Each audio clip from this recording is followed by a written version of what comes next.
সারা দেশ বিএনপির বিরুদ্ধে ফুঁসে উঠেছে এবং এইটা একটা অনিবার্য সংঘাতের দিকে অগ্রসর হইতেছে।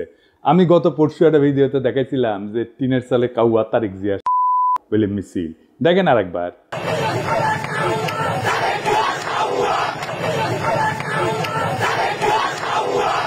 আজকে দেখেন একের পর এক মিছিল।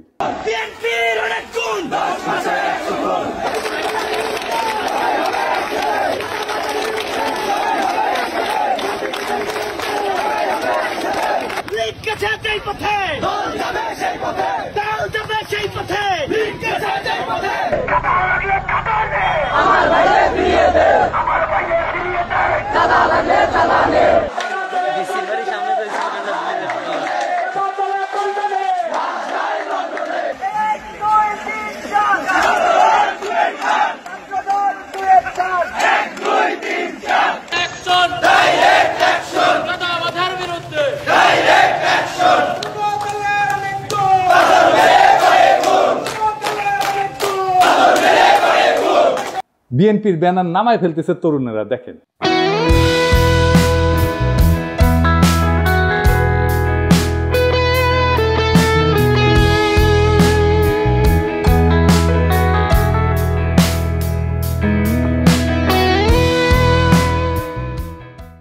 এটাই হইতেছে বিএনপির 11 মাসের অর্জন। তারেক রহমান বলছেন, অন্যায়কারী যেই হোক আমরা প্রশ্রয় দেব না। বরাবর আমরা বলেছি অন্যায়কারী আইনের দৃষ্টিতে তার বিচার হবে। দলের সাথে তার কি সম্পর্ক কিচ্ছু যায় আসে না, তাকে দল কোন রকম প্রশ্রয় দিবে না কেউ যদি কোনো অন্যায় করে থাকে। খুব ভালো কথা, কিন্তু গ্রেপ্তার করলে থানা ঘেরাও করে আসামি সিনাই নিয়ে যায় কেন বিএনপি? এটার উত্তর তো তারেক রহমানকে দিতে হবে। একটা দুইটা না, শয়ে শয়ে এডিটর সাহেব বিএনপি থানা ঘেরাও কিওয়ার্ড দিয়ে সার্চ দেন তো, দেখেন কত জায়গায় থানা ঘেরাও করে বিএনপি আসামি ছাড়াই নিয়ে যাইতেছে। শুধু কি তাই, বিএনপি নেতারা প্রকাশ্যে বলিছে কাউকে গ্রেপ্তার করতে আমাদের অনুমতি নিতে হবে, নইলে থানা ঘেরাও। আমাদের কাছে অনুমতি নিয়ে করতে হবে। এর বাইরে যদি একটা মানুষকে গ্রেফতার করা হয় আমরা থানা ঘেরাও করব সবাই মিলে। আপনারা মব কইরা ফেনা তুলতেছেন, কিন্তু আসল মব তো আপনার দলের লোকেরা তৈরি করতেছে। শোনেন কি অবস্থা। প্রতিদিন আমাদের 30,000 টাকার মতো সে নিতেছে। আমি জেনেছি যেটা যে মালিক সমিতির কাছে তারা 5 কোটি টাকা চাঁদা চেয়েছে। এক যুবদল নেতা যাত্রাবাড়ির নাম ফাহিম, আতর্কিতভাবে কয়েকজন লোক আসলো, আয়সা গাড়ি আতুর দিয়া দামদম পিড়াইয়া চলে গেল। বাইরে থেকে একটা ইটা মারে, গ্লাস ভাঙ্গে আমাদের শরীরে, বাল বাচ্চাদের শরীরে পড়লে অনেক উইন্ডো জায়গা, এই জন্য আমরা আতঙ্কে যাইতেছি। আমাদের ভোগান্তি হইতেছে, আমরা রোগী নিয়ে যাইতে পারতেছি না, অনেক সমস্যা। এর বিশ্বাস চাই আমরা। একটা মানুষ ফ্যামিলি দোলাই পার নেমে যেতে, ওখান থেকে আবার যাত্রাবাড়ি করতে হইব, তাদের ভোগান্তি না। এই পরিস্থিতি আমাকে জানে কোনো নিরাপত্তা নাই, সেজন্য আমাকে ঢুকতে না। আবার কয় গাড়ি লিয়ে আসলে 5,000 টাকা জরিমানা দিয়ে এবার গাড়ি নিবি, এই ডরে আমরা গাড়ি যাত্রাবাড়ি যাই না, আমরা দোলাই পাতে ঘুরে আসবি। দুই রকম কথা বললে তো হবে না। আপনারা তো আইন শৃঙ্খলা পরিস্থিতির অবনতি ঘটাইতেছেন, আপনার দলের লোকজনই ঘটাইতেছে। আপনারাই বলেন মব, আর এটা কি থানা ঘেরাও? এটা মব না। আপনার দলের নিজেদের ভিতরে মারামারিতে গত 6 মাসে 43 জন মারা গেছে। নিজের দলের ভেতরে মারামারি থামাইতে পারেন না, প্রফেসর ইউনূসকে দোষ দেন। আবার দেখেন বিএনপি অফিসে কে বা কারা ককটেল মারছে, এটা অতি জঘন্য কাজ হয়েছে, কিন্তু এর রিয়াকশন দেখেন। কিছুক্ষণ আগে বিএনপির পার্টি অফিসে ককটেল মারছে ওই রাজাকারের বাচ্চারা। এই সরকারকে সাবধান করে দিতেছি, কয়ে দিলাম অতিরিক্ত বাড়াবাড়ি করলে সরকার আমরা বয়সি, সরকার নামাইতে 10 মিনিট সময় লাগবো না। এই কুত্তা মার্কা সরকার নামাইতে আমাদের 10 মিনিট সময় লাগবো না, সাবধান করে দিতেছি। কিন্তু আপনার কর্মীদের মনে আত্মবিশ্বাসকে জাগাইছে যে 10 মিনিটে সরকার ফেলাই দিতে পারবে। হ্যাঁ, এতই হেডম। তা হাসিনার চোদনে বাংলাদেশের মানুষ 16 বছর ছিল কেন? এই সরকারকে বিএনপি বসাইছে। তো আপনারাই যদি বসাইছেন তাহলে আপনারা এই সরকারের ব্যর্থতার দায় নেন। বিএনপির কিছু কর্মীদের কথা আর কি বলবো, এরা মনে করে কাউরে গালাগালি করে আসলেই তার রাজনৈতিক কর্তব্য পালন করা হয়। রাজনীতি শিখাইতে পারেননি নিজের কর্মীদেরকে, কোনটা রাজনীতি কোনটা রাজনীতি না, রাজনীতি কেমনে করতে হয় সেটাও শিখাইতে পারেন নাই। আমি মাঝে মাঝে কমেন্টগুলো দেখি, আপনাদের দেখাই। এই ভিডিওটা আপনারা দেখেছেন না? তারেক রহমানের বিরুদ্ধে যত রকম অপপ্রচার আছে সেগুলো ডিবাঙ্ক করা হয়েছে, মানে সেগুলোর বিরুদ্ধে বলা হয়েছে এবং সেগুলো দেখানো হয়েছে যে এগুলো অপপ্রচার আমি করেছি। আমি সেখানে এসে বিএনপি কর্মী গালাইতেছে, সে ভিডিওটা দেখেই নাই, থাম্বনেল দেখিছে। ওরে কেউ বলছে বা নিজেই বুঝিছে পিনাকের ভিডিও যা যা বিএনপির বিরুদ্ধে আছে তার নিচে গালাগালি করে আসবে, খবরদার ভিডিও কলে দেখবে না, ভিডিও দেখলে পিনাকি ডলার পাবে। তোমরা ভিডিও দেখলে ওই এত বড় লোক হবি যে হাইগার ডলারে পাশা মুসবি ওই আইসা থামনেল দেখিছে আর কপি পেস্ট মারিছে। এইগুলোই হইতেছে বিএনপির সমস্যা। এইগুলো চলে হুজুগে, ওই যে হুইনা মুসলমান আছে না, এগুলো হুইনা বিএনপি, আর এদেরকেই বিএনপি কন্ট্রোল করতে পারতেছে না। দেখেন কি বলে বিএনপির নেতা, রাজনৈতিক সংগঠন জামাত শিবিরকে উৎখাত করেই ছাড়বে। সে তার নেতার পক্ষ থেকে দ্ব্যর্থহীনভাবে বলতেছে এই শাহজাদপুর, এই সিরাজগঞ্জের মাটিতে জামাত এবং এনসিপি নেতাদের কবর রচনা করা হবে। শুনেন,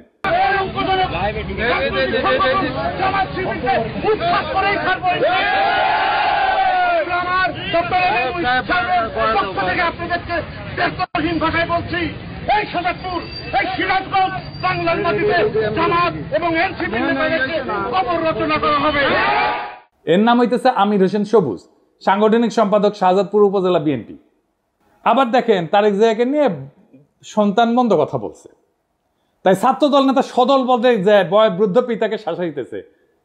সকাল 10টা পর্যন্ত সময় বেঁধে দিচ্ছে, এর মধ্যে ক্ষমা না চাইলে যে জায়গায় পাই আমরা বিচার করবো বলে হুমকি দিচ্ছে। শুনেন, বাড়িতে থাকে না, আপনার মাস্টার মানুষ, আপনারা সম্পূর্ণ শ্রদ্ধা দিয়ে গইতেছি। হ্যাঁ, এই যে আপনার মাস্টার, আপনি মাস্টার, আপনার ছেলে তারেক রহমানের গালিগালাজ করে, তারেক রহমানের এই ছেলে, এটা কাকা আমি আপনাদের বলবো। আচ্ছা কাকা, আপনি 80 সালে বিএনপি করেন, আমার বাবা আওয়ামী লীগ করতো, সমস্যা নাই, কিন্তু তারেক রহমানের নামে যে এই ধরনের কথাবার্তাগুলো লেয়, তখন আমরা তো মনে করেন যে আলানবীর করে তারেক রহমানের মানি, বাপদা যাচ্ছে বেশি মানি। এমন বিষয়টা হয়েছে গিয়া উনি তো কোনো অপরাধ করে নাই, ওনারা এই যে গালিগালাজ করেছে বললো। আমি একটা কথা শুনেন, আপনার ছেলেরে ফোন না করবেন যে সুলতানের রায় ছিল কালকে সকাল 10টার মধ্যে তার টাইম, কালকে 10টার মধ্যে হ্যাঁ যাতে ফেসবুকে যেটা লেখছে এটাতেই কয় যে ভুল করছে, ভুল স্বীকার করে কাকা। যদি ভুল স্বীকার না করে এর বিচার কিন্তু আমরা মনে করেন যেই জায়গায় পাই আমরা বিচার করে দিব কাকা, যদি আমরা ব্যর্থ হন কাকা। আর বৃদ্ধ পিতা হাত জোর করে ভয়ে কাঁদতে শুরু করছে, বারবার বলতেছে সন্তান ক্ষমা চাইবে। যে নেতায় কাণ্ড ঘটেছে সে বারবার বলছে যে সে এর কারণে সে বহিষ্কার হইতে পারে, কিন্তু এতে তার কিছু যায় আসে না, কারণ জানে বহিষ্কার হইলে তার দল বহিষ্কার প্রত্যাহার করবে আমাদের অগোচরে। এটা সময়ের ব্যাপার, বহিষ্কার কাগজের ব্যাপার। এইবার শুনেন, এটা আমি লাইভে আছি কাকা, একদম মনে করেন যে সারা বাংলাদেশে দেখতেছে আমার নেতা একটা মানুষ দেখতে পারে, আমার বহিষ্কার করতে পারে, আমার কোনো আপত্তি নাই। যাই হোক, বিএনপি মানে শুধু এরা না, এর বাইরেও বিএনপি আছে, আর তারাই মেজরিটি যারা সত্যিকার অর্থে শহীদ জিয়ার আদর্শ আর খালেদা জিয়ার উত্তরাধিকার বহন করতে চায়। তাদের অনেকেই আমাকে গত ভিডিওর পরে ফোন দিছে, বিএনপির নানা পর্যায়ের নেতাকর্মীরা। অনেকে বলছে যে ভাই দিন শেষে আপনি ইলিয়াস আর কনক মিলা বিএনপির ড্যামেজ কন্ট্রোল করলেন। এখন অনেক পোস্টে হোস্টাইল রিয়াকশন কমেন্ট অনেক কমছে। অনেকে বলছে যে কাজটা ভালো করেন নাই, বিএনপিকে রক্ষা করতে যাইয়া। আমি আসলে বিএনপিকে রক্ষা করতে যাই নাই, দেশের স্বাধীনতা সার্বভৌমত্ব রক্ষা করতে গেছি। আর বিএনপির ভুলগুলো ধরায় দেওয়া থেকে আমি সরে আসি নাই। এখন কইবেন বিএনপিকে রক্ষা করলে বাংলাদেশের স্বাধীনতা সার্বভৌমত্ব, দেশের স্বাধীনতা সার্বভৌমত্ব কেমনে রক্ষা হয়? আসেন এটা না বুঝে দেখি, বিএনপির সাথে স্বাধীনতা সার্বভৌমত্ব কেন যুক্ত। একটা আধুনিক রাষ্ট্রের স্বাধীনতা সার্বভৌমত্ব কেবলমাত্র তার ভূখণ্ড বা আন্তর্জাতিক স্বীকৃতির উপর নির্ভর করে না, বরং সেটা গঠিত হয়, তৈরি করতে হয় রাষ্ট্রের জনগণ, প্রতিষ্ঠান এবং রাজনৈতিক পরিকাঠামোর সমন্বয়। তিনটে জিনিস, জনগণ, প্রতিষ্ঠান এবং রাজনৈতিক পরিকাঠামোর সমন্বয়। এই কাঠামোর কেন্দ্রে অবস্থান করে রাজনৈতিক দলগুলা। রাজনৈতিক দল কেবল রাষ্ট্র ক্ষমতার প্রতিযোগী না, তারা রাষ্ট্রীয় কর্তৃত্বের সামাজিক অনুমোদনের ধারক, জন অভিপ্রায় প্রকাশের মাধ্যম এবং রাজনৈতিক স্থিতিশীলতার একটা মৌলিক স্তম্ভ। যখন একটা দেশের রাজনৈতিক দলসমূহ ধ্বংস হইয়া যায় বা তাদের কার্যকারিতা ভেঙে পড়ে, তখন সেই রাষ্ট্রের আন্তঃপ্রাতিষ্ঠানিক ভারসাম্য, জনভিত্তিক শাসন এবং কূটনৈতিক অবস্থান দুর্বল হয়ে যায়, যা সরাসরি স্বাধীনতা সার্বভৌমত্বের উপরে আঘাত আনে। কি জটিল লাগতেছে? আরো পরিষ্কার করে বুঝে দেখবো, আসেন বুঝে দেখি। রাজনৈতিক দল কিভাবে গণ অনুমোদনের একটা সাংগঠনিক রূপ। রাজনৈতিক দলগুলো একটা দেশের জনমতের প্রাতিষ্ঠানিক কণ্ঠ। দলীয় রাজনীতির মাধ্যমেই জনগণ রাষ্ট্র ক্ষমতায় অংশ নেয়। দল ধ্বংস হইলে বা নিষ্ক্রিয় হইলে রাষ্ট্রে জনসমর্থনের ভিত্তি দুর্বল হয়ে পড়ে, ফলে শাসন এবং সার্বভৌম কর্তৃত্বের বৈধতা প্রশ্নবিদ্ধ হয়। রাজনৈতিক দলগুলোর মাধ্যমে তৈরি হয় নীতি নির্ধারণের ধারাবাহিকতা এবং বিকল্প। স্বাধীনতা এবং সার্বভৌমত্ব রক্ষা করে দুইটা জিনিস, কূটনীতি আর নিরাপত্তা নীতি। এটা ধারাবাহিকতা এবং বিকল্প চিন্তা রাজনৈতিক দলগুলোর মধ্যে বিকশিত হয়। দলের অনুপস্থিতিতে এক কেন্দ্রিক নীতি নির্ধারণ শুরু হয়। যেই নীতিতে পাবলিক সাপোর্ট নাই সেই নীতি দীর্ঘমেয়াদে টেকে না। এই এক কেন্দ্রিক নীতি নির্ধারণটা কেমন একটু দেখিয়ে আসেন। আমি একটা এক্সাম্পল দিয়ে বুঝি। ভারত বাংলাদেশের রাজনৈতিক এবং অর্থনৈতিক স্বার্থ এক, এটাই ছিল হাসিনার কূটনীতিক স্ট্যান্ড। এটা এককেন্দ্রিক নীতি। ওই যে আলগা মোমেন বলছিল না, ভারতের উন্নয়ন আমাদের উন্নয়ন, ভারতের বিজয় মানে আমাদের বিজয়। শুনেন, আমাদের বিজয় ভারতের বিজয়, বুঝছেন? আমাদের উন্নয়ন ভারতের উন্নয়ন, ভারতের উন্নয়ন আমাদের উন্নয়ন। এই কূটনৈতিক স্ট্যান্ড তো টিকে নাই। এটা হইতেছে এককেন্দ্রিক নীতি নির্ধারণ। আমাদের সব সম্পর্ক সব নতুন করে গড়তে হইতেছে না, আগে ইন্ডিয়ার মাধ্যমে হাসিনা রাজনৈতিক সম্পর্ক তৈরি করতে, এবং এই কারণে আমাদের প্রতিষ্ঠানগুলো দুর্বল হয়েছে, আমাদের ব্যুরোক্রেসি দুর্বল হয়েছে, আমাদের কূটনীতি দুর্বল হয়েছে, আমাদের ডিপ্লোমেসি দুর্বল হয়েছে। রাজনীতি প্রাতিষ্ঠানিক ভারসাম্য রক্ষায় কি ভূমিকা রাখে? সুস্থ রাজনৈতিক দলগুলা নির্বাহী, আইন প্রণয়ন এবং বিচার বিভাগের ভারসাম্য রক্ষায় সহায়ক হয়। দলগুলোর অনুপস্থিতিতে রাষ্ট্রযন্ত্রের অঙ্গগুলোর মধ্যে ক্ষমতার ভারসাম্য নষ্ট হয়। এর জন্যই কর্তৃত্ববাদী প্রবণতা তৈরি হয়, যেমন যেটা হয়েছিল হাসিনার আমলে, এবং এর ফলে বৈদেশিক হস্তক্ষেপের পথ উন্মুক্ত করে। আমি কয়েকটা প্র্যাকটিক্যাল উদাহরণ দিয়ে বুঝাই দিতেছি। ইরাক 2003 সালের পর থেকে বর্তমান পর্যন্ত ইরাকে কিন্তু একটা রাজনৈতিক দল ধ্বংস হয়ে গেছে। কোন পার্টি? সেটা বাথ পার্টি। এটা পতনের পর যে রাজনৈতিক শূন্যতা তৈরি হয়েছে, পশ্চিমা শক্তি নির্বাচন ব্যবস্থা চাপাই দিল, নিরাপত্তাহীনতা এবং জাতিগত বিভাজন রাষ্ট্রের ভিতরে সার্বভৌমত্ব কর্তৃত্বকে দুর্বল করে দিচ্ছে, আর রাষ্ট্র হিসেবে দাঁড়াইতে পারতেছে না ইরাক। জাস্ট বাথ পার্টি নাই জন্য, যত খারাপ পার্টি হোক। লিবিয়া গাদ্দাফি শাসনের পরে যে রাজনৈতিক শূন্যতা তৈরি হয়েছে, গাদ্দাফির যে পলিটিক্স ছিল সেই পলিটিক্সটাকে পূরণ করতে পারে না। তাই দেশটাতে মিলেশিয়া, বিদেশি হস্তক্ষেপ প্রধান নিয়ন্ত্রক শক্তি হয়ে উঠছে। রাষ্ট্রের সার্বভৌমত্ব আজও পুনঃপ্রতিষ্ঠিত হয়নি। আবার দেখে আফগানিস্তানে মার্কিন দখলদারির সময় তারা তো সাহায্য দিয়েছে প্রচুর, নানা ধরনের কনসালটেন্সি দিয়েছে, মেলা মানুষকে শাসন ক্ষমতায় বসাইছে, নানা শক্তিকে ক্ষমতায় বসাইছে, কিন্তু দেশটা শান্ত হয় নাই, দেশের প্রগতিও হয় নাই, কারণ রাজনৈতিক শূন্যতা ছিল। রাজনৈতিক শূন্যতা থাকলে সেই দেশ যে আগায় না, তালেবান পূর্ব আফগানিস্তান তার প্রমাণ। এখন আগাইতেছে না, এখন আগাইতেছে। কেন আগাইতেছে? কারণ এখানে পলিটিক্যাল ভ্যাকুয়ামটা নাই, আর পূরণ হয়ে গেছে। এটা নিয়ে একাডেমিক অনেক আলাপ আছে, আসেন সেই আলাপগুলো একটু এক এক করে দেখি। গামসির একটা হেজিমনির ধারণা আছে, আমি অনেকগুলো এপিসোডে এটা বলছি।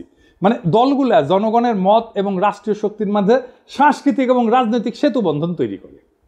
দল ধ্বংস হইলে এই হেজিমনিক বা কর্তৃত্বের যে ব্লক, এটা ভেঙে পড়ে।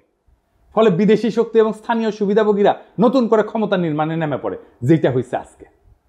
হান্না আরেন্ডের পাওয়ার ভার্সেস ভায়োলেন্স বলে একটা তত্ত্ব আছে। ওখানে উনি বলছেন যে রাজনৈতিক দলের অনুপস্থিতিতে রাষ্ট্র জন্ম নেয় সহিংসতা নির্ভর প্রশাসনিক ব্যবস্থা, যার উপরে জনগণের কোনো কর্তৃত্ব থাকে না। এতে সার্বভৌমত্ব কেবল প্রতীকী থাকে, কার্যকর থাকে না। আর একজন দার্শনিক আছে ম্যাক্স ভেবার, এটা ওয়েবার বলে অনেকে, এটা উচ্চারণ আসলে ভেবার। তার একটা লেজিটিমেসি এবং অথরিটি বা কর্তৃত্বের বৈধতার তত্ত্ব আছে। উনি বলছিলেন যে একটা রাষ্ট্র কেন চলতে পারে, কেন মানুষ শাসকের কথা মেনে চলে, সেটা বোঝার জন্য আমাদের দেখতে হবে কর্তৃত্বের বৈধতা কোথায় থেকে আসে। উনি বলছেন যে 3 ধরনের শাসন থেকে কর্তৃত্বের বৈধতা আসে। একটা হচ্ছে ন্যাশনাল লিগ্যাল অথরিটি, বৈধ বা আইন ভিত্তিক কর্তৃত্ব, মানে যখন শাসকেরা নিয়ম করে নির্বাচিত হয়, সংবিধান আইন প্রতিষ্ঠা করে, প্রণয়ন করে, প্রতিষ্ঠানের মাধ্যমে রাষ্ট্র চলে। এই রাজনৈতিক দলগুলো এই ধরনের কর্তৃত্বের মূল মাধ্যম, কারণ দল নিয়ে নিয়ম মেনে প্রতিযোগিতা করে ক্ষমতায় আসা যায়। 2 নম্বর হইতেছে ক্যারিসমেটিক অথরিটি বা ব্যক্তিগত আকর্ষণে চালিত শাসন। কেউ হয়তো অত্যন্ত জনপ্রিয়, আবেগী বক্তা বা যুদ্ধনেতা, তাকে মানুষ অনুসরণ করে, তিনি নিয়ম বা আইনের চেয়েও ব্যক্তিত্ব দিয়ে রাষ্ট্র চালান। যেমন হইতেছে হিটলার, মোদি, গাদ্দাফি, এমনকি হাসিনাও, মুজিবও, মানে সোহরাওয়ার্দীর বডিগার্ড। 3 নাম্বার ট্র্যাডিশনাল অথরিটি বা ঐতিহ্যগত কর্তৃত্ব, মানে আমাদের পূর্বপুরুষরা মানত, ওরাই সবসময় চালায়, আমিও মানি, এই ধরনের আর কি। এটা রাজতন্ত্রে চলে, জমিদারি সামন্তবাদী শাসনে চলে। তাই ম্যাক্স ভেবার বলছে যখন রাজনৈতিক দল থাকে তখন রেশনাল লিগ্যাল কাঠামোতে চলে, নিয়ম আইনে প্রক্রিয়া, কিন্তু দল ভেঙে গেলে সেই জায়গাটা ব্যক্তির মোহ বা ক্যারিশমা অথবা ঐতিহ্যের দাবিদারি, যে ট্র্যাডিশনাল পাওয়ার, এইটা নিয়ে নেয়। এতে শাসন অস্থিতিশীল হয়ে পড়ে, কারণ ব্যক্তি যদি মরে যায় বা জনপ্রিয়তা হারায় তখন শাসনের ভিত্তিও ভেঙে পড়ে। শাতাল মুফ ওনার নাম, আসলে এটা ওনার একটা তত্ত্ব আছে অ্যাগনোস্টিক ডেমোক্রেসি। উনি আমার খুব প্রিয় চিন্তক। ওনার নাম আমাদের দেশে কত পরিচিত না, আসেন আগে দেখি উনি কে। শাতাল মুফ একজন প্রভাবশালী বেলজিয়ান রাজনৈতিক তাত্ত্বিক, যিনি মূলত গণতন্ত্র, রাজনৈতিক দ্বন্দ্ব এবং হেজিমনি, মানে যেটা গ্রামসির তত্ত্ব, আগে প্রথমে বলছি কর্তৃত্ব, রাজনৈতিক কর্তৃত্ব, এই বিষয়ক চিন্তার জন্য খ্যাত। তিনি আধুনিক র্যাডিক্যাল গণতন্ত্রের অন্যতম প্রবক্তা। তার কাজের মূল বিষয়বস্তুর একটা হইতেছে অ্যাগনোস্টিক প্লুরালিজম বা বিরুদ্ধতাপূর্ণ বহুত্ববাদ। তো শাতাল মুফ মনে করে যে গণতন্ত্র মানে মতভেদের অবসান না, কিন্তু বরং গঠনমূলক দ্বন্দ্বের স্বীকৃতি। দেখেন বিএনপির মধ্যে মনে করে যে আমি যদি সমালোচনা করি আমি শত্রু, মানে তার সমালোচনা করাই যাবে না, সমালোচনা করলেই শত্রু, এবং ওইটা না করলে ঐক্য নাই। এই গণতন্ত্রই বোঝে না, ডেমোক্রেসির আধুনিক ধারণাগুলো এদের মাথার মধ্যেই নাই একেবারে। রাজনীতি মানে ঐক্য না, বিরোধ রাজনীতি। আমরা একে অপরকে শত্রু হিসেবে না দেখে বিরোধী বা অ্যাডভার্সারি হিসেবে মানলে গণতন্ত্র টিকে থাকে।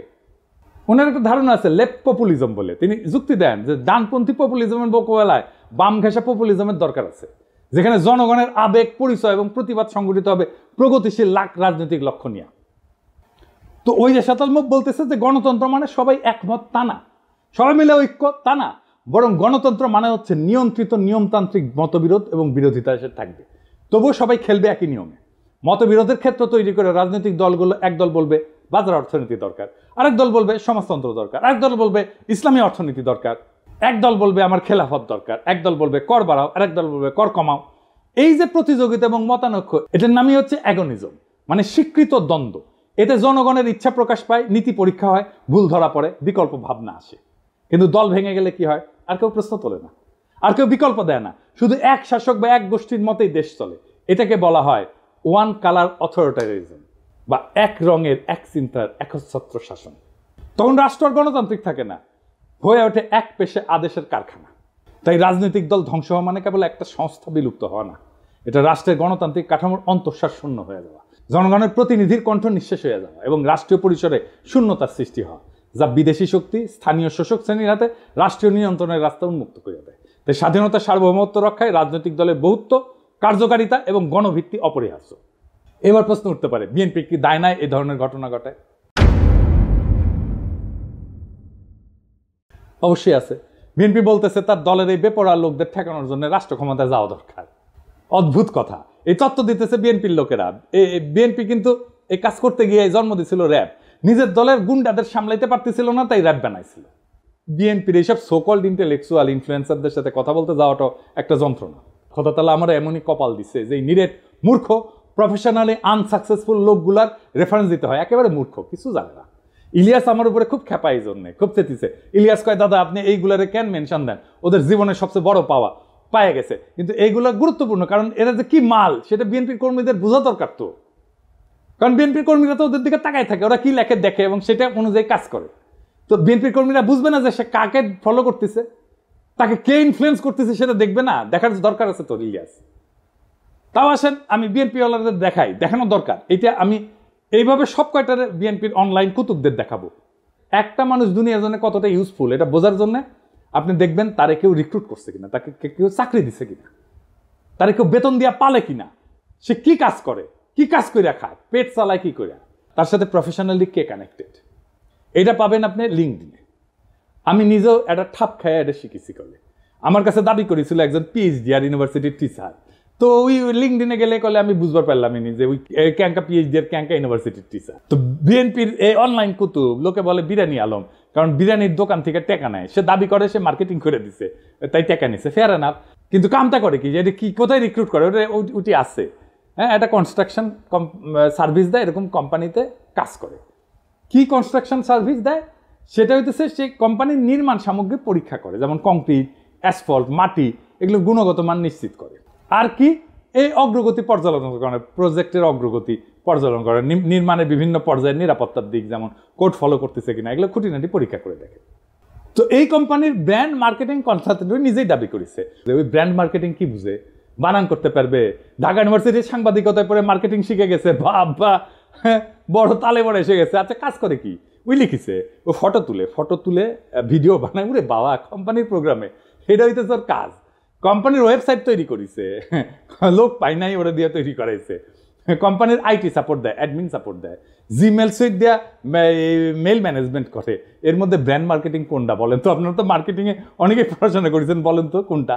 আচ্ছা, সবচেয়ে বড় কাজ যেটা করে সেটাই কিন্তু কই নাই, গুগল ড্রাইভে কোম্পানির গুরুত্বপূর্ণ ফাইল আপ করে। আজকের তরুণ, ওরে আপনি বস মানবেন? আমার ভিডিও তো অনেক মার্কেটিং ডিরেক্টর, সিইও, কোম্পানির মালিক দেখেন, আপনি ওরা রিক্রুট করবেন মার্কেটিংয়ে, জুনিয়র পজিশনে রিক্রুট করবেন না তো। আমার জীবনে একটাই বিষয় ছিল, হ্যাজাকের ল্যান্টার্ন কেমনে জ্বলে, কারণ পুরা যায় তো, তারপরে কেমনে জ্বলে। এই বিরানি আলমরা দেখার পরে আমার বিষয়, বিরানি আলমরা কে বেতন দেয় এই কাম করার জন্য? এই লোক বিএনপির অনলাইন কুতুব, অনলাইন ইনফ্লুয়েন্সার, এরে বিএনপি কর্মীরা দেখে, তারপর যা বলে উগড়ায় দেয় নানা জায়গায়। তো এই বিএনপি গাড্ডায় পড়বে না, তো পাশে বাড়ি মোকলেস পড়বে। বিএনপি মনে করেছে যে সবকিছু আগের মতো থাকবে, শুধু যায় রাষ্ট্র ক্ষমতায় বসবে, তারা ধপাস করিয়া ক্ষমতায় বসে রাষ্ট্রযন্ত্র দিয়ে গুন্ডামি থামাবে, আর সবকিছু ঠিক থাকবে, পুরা ফ্যাসিস্ট কাঠামো ঠিক থাকবে, শুধু ক্ষমতায় থাকা লোকগুলা বদলাবে। তাইলে তো তাকে আওয়ামী লীগ হয়ে দেশ চালাইতে হবে। পুরা রাষ্ট্র কেমনে চলবে এটা তো হাসিনার ইন্ডিয়া বসে ঠিক করেছে, সেভাবে বানাইছে সবকিছু। সেটা ঠিক রেখা বিএনপি তার মতো দেশ চালাইতে পারবে না? পারবে না। বিএনপিকে এই রাষ্ট্রকে র্যাডিক্যালি বদলানোর চিন্তা করতে হবে। এই বিএনপির 31 দফা অতি দুর্বল রাজনৈতিক কর্মসূচি। আমি শুধু কয়েকটা দেখাইছি, পুরাটা ইচ্ছা করে মায়া করে দেখাই নাই। উচ্চ কক্ষ নিয়ে দেখাইছি না? এত দুর্বল, আপনাদের চিন্তাই ঠিক নাই। আপনাদের রাষ্ট্র নিয়ে সিরিয়াস কোনো চিন্তা নাই। আপনারা ক্রিটিসিজম ইন্টেলেকচুয়ালি ডিফেন্ড করতে পারেন না, গালাগালিতে নামায় দেন কর্মীদেরকে। আমি বলতেছি পারবেন না। এইভাবে পারলে হাসিনাই ক্ষমতায় থাকতো। হাসিনার একটা বিশাল ইন্টেলেকচুয়াল বাহিনী ছিল, ইন্ডিয়ান ইন্টেলিজেন্সিয়ার ফুল সাপোর্ট ছিল। আপনার কিছু নাই, বাস্তবিকই কিছু নাই। দেখাই দিলাম হাতে নাতে। আপনাদের রাষ্ট্রচিন্তকদের আমার সাথে ডিবেটে বসায় দিয়েন, 5 মিনিটে রণে ভঙ্গে দিবে, টিকতেই পারবে না কোনো আলোচনায়। এটা অহংকার না, এটা রিয়েলিটি। মাইনা নেন এই রিয়েলিটি। শেখ মুজিব কইছিল না শরদ্দীর বদিগার, রিয়েলিটি মেনে নাও ভুট্টোরে। আপনাদের রিয়েলিটি মেনে নিতে হবে। তাহলে বিএনপির কি করা দরকার? আমি বিএনপি করলে আমার বিপুল কর্মী বাহিনীর কর্মসংস্থানের জন্য কাজ করতাম। আমি প্রফেসর ইউনূসের সাথে বসে বলতাম, স্যার আমার 1 কোটি কর্মী আছে, এদের কাজ দিতে হবে, বুদ্ধি দেন, সাহায্য করেন। এদের লিস্ট করতাম, অর্গানাইজ করতাম, ট্রেন করতাম, ফান্ড জোগাড় করে দিতাম। তারপর এসএমই স্মল মিডিয়াম এন্টারপ্রাইজে কাজে লাগাই দিতাম। এরা চান্দাবাজি করে, কারণ কাজ নাই। কাজে ঢুকাই দিতেন, সবকিছু বন্ধ হয়ে যেত, দেশেরও উপকার হইতো। আমি মনে করি এমনকি তারেক রহমানের একটা ফুল টাইম জব থাকা উচিত, উপার্জনের উপায় থাকা উচিত।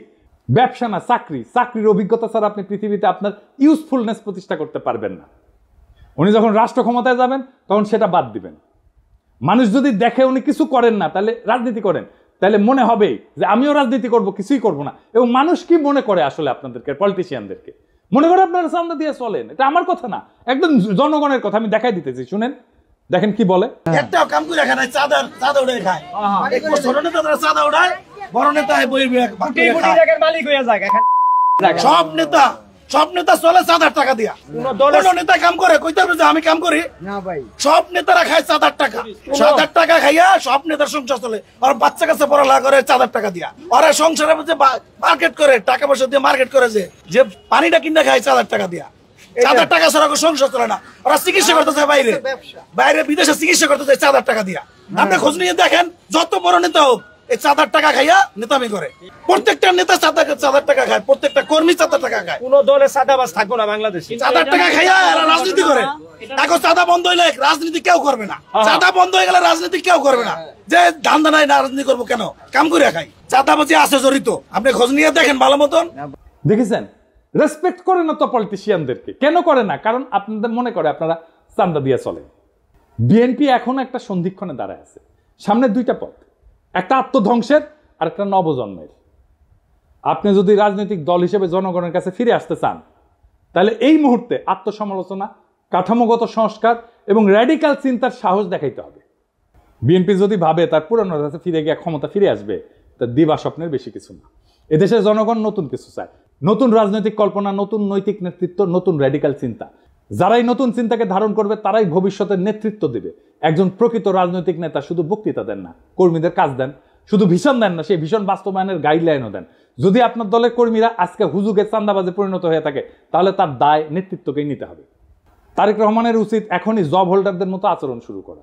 তাকে একজন ওয়ার্কিং স্টেটসম্যান হতে হবে, শুধু প্রবাসী ভবিষ্যৎ প্রধানমন্ত্রী না।